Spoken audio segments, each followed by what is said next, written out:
Татарстан халкы мөгъҗизалар кыры тапшыруының соңгы чыгарылышын шын мәгънәсендә мөгъҗиза итеп кабул итте. Телетамашаның тулы бер чыгарылышы ТСРның 100 еллыгына багышланды.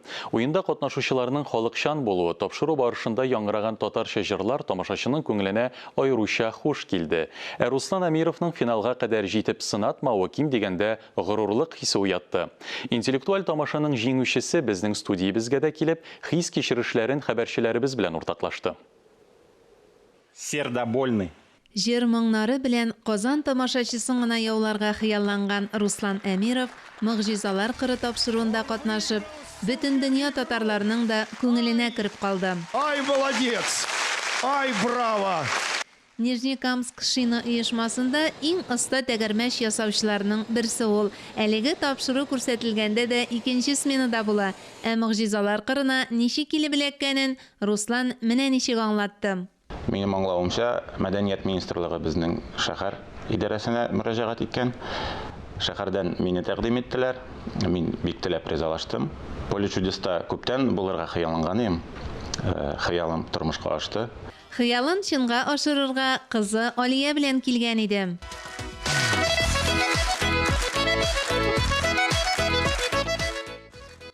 Алмагачларын сузып җибәргәч, тапшыруның алып баручысы Русланның җитәкчелегенә мөрәҗәгать итеп, хәтта һөнәрен алыштырырга кушты.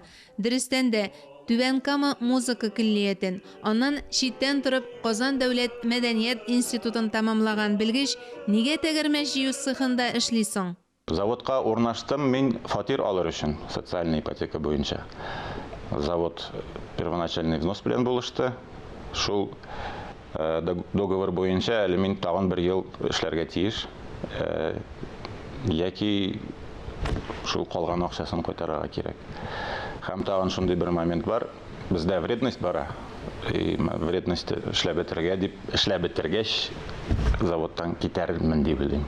Әнә шундый туры сүзле дә булып чыкты әле мөгъҗизалар кыры уенының җиңүчесе. Түбән Камада туып үсә дә, үзебез арабыздан чыккан гап-гади авыл егете ул. Ни өчен дигәндә, аның әтисенең дә, әнисенең дә нәсел тамырлары авылдан. Әтисе ягына дип Актаныш районының Чалманарат авылына кайтып йөрсә, әнисенеке Зәй районының Сәвәләй авылы. Әнием бик иртә тормыштан китте. Бик җәфаланды, яман чир белән китте.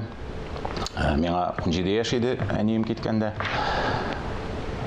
Әниемә багышлап җыр язган идем мин. Бәлки сездә дә бардыр ул.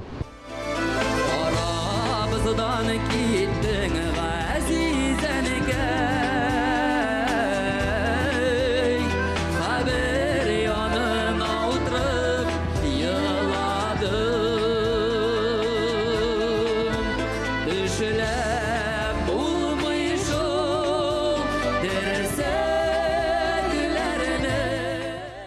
Русланның әнисе Людмилага багышлап язган «Рәнҗетмәгез әнкәйләрне» дип аталган әлеге җырын Марат Фәйрушин үз репертуарына алган. Әниләргә багышлап язган тагын бер җыры бар. Син без дип яшисең, әнием, әнием. Мин сиңа җылы сүзләр сөйлим, әнием, әнием. Әлеге җырны Руслан Әмиров безнең заман дип аталган эшләүче яшьләрнең республика телевизион фестивалендә башкарган иде. Татарстан президенты ярдәмендә үткәрелүче әлеге фестивальгә бик рәхмәтле ул. Безнең заман фестивале гомумән минем өчен нык зур этәргеч булды. Әле кайчан пирамидада чыгыш ясарым. Тәгәрмәч ясаудан тыш Руслан Нардуган җыр-бию ансамблендә шәһәр мәдәният йортында да эшли. Балалары Алия белән Ислам да әтиләреннән үрнәк алып, татар җыр моңында тәрбияләнеп үсә. Шәбәли маҗараларын бер сугыштан укыдым, иҗат өчен миннән артык киңәшләр туплап алдым. Сәхнәгә менәргә ниятем бар. Җырлар язам, җырлар иҗат итәм. Менә Казанга килер алдыннан гына bir яңа җырымны яздырдым. Радиодан куярга вәгъдә иттеләр. Темаларга килгәндә, темалар бик төрле. Бу инде мәхәббәт, туган якны ярату, гаилә, ир белән хатын мөнәсәбәтләре, шундыйрак темалар. Рәсилә Йосыпова сүзләренә язылган җырын Батыр егетләр дип аталган балалар ансамбле дә башкара. Әтисе белән могҗизалар кырында катнашканга Алия бик тә горурлана. Үзем дә ышанып бетә алмыйм әле, кем уйлаган Леонид Якубовичка татарча исәнләшергә өйрәтермен дип искә ала Руслан. Исәнмесез? Это здравствуйте. Еще раз. Исәнмесез? Исәнләшүгә өйрәтүдән тыш, уенның кадрда һәм кадр артында калган кызыклы мизгелләре нәкъ җырдагыча кайта-кайта искә төшәр әле. Бүген исеңә төшмәсә, иртәгә төшәр әле. Чын әйтәмен, чын әйтәмен.